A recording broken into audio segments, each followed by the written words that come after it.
దేవదాసు సినిమాతో Telugu తెరకు పరిచయమై పోకిరితో super hit అందుకున్న Goa beauty Ileana.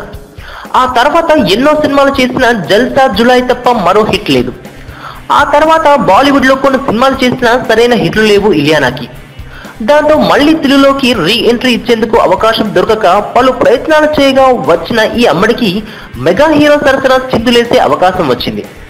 కానీ దానికంటే ముందు అఖిల్ సినిమాలో ఐటమ్ సాంగ్ చేస్తోంది. శ్రీను వైట్ల దర్శకత్వంలో రూపొందుతున్న సినిమాలో ఓ మాస్ మసాలా ఐటమ్ సాంగ్ చేస్తోంది. అందులో రామ్ చరణ్ తో పాటు నటించడానికి ఇలియానాని సంప్రదించారట. ఆ పాటలో నటించేందుకు ఈ అమ్మడు అంగీకరించిందని, ఎంత వెయిట్ చేసినా వచ్చిన అవకాశాన్ని బేరమాడక తప్పదు కదా అన్నట్లు ₹1 కోటి డిమాండ్ చేసిందని సమాచారం. నిర్మాత 40 లక్షలు ఇవ్వడానికి రెడీగా ఉన్నారని సమాచారం. హీరోయిన్ గా అవకాశాలు లేకపోయినా ఐటమ్ డాన్సర్ గా అయినా రాణిస్తుందేమో చూడాలి మరి ఈ భామ.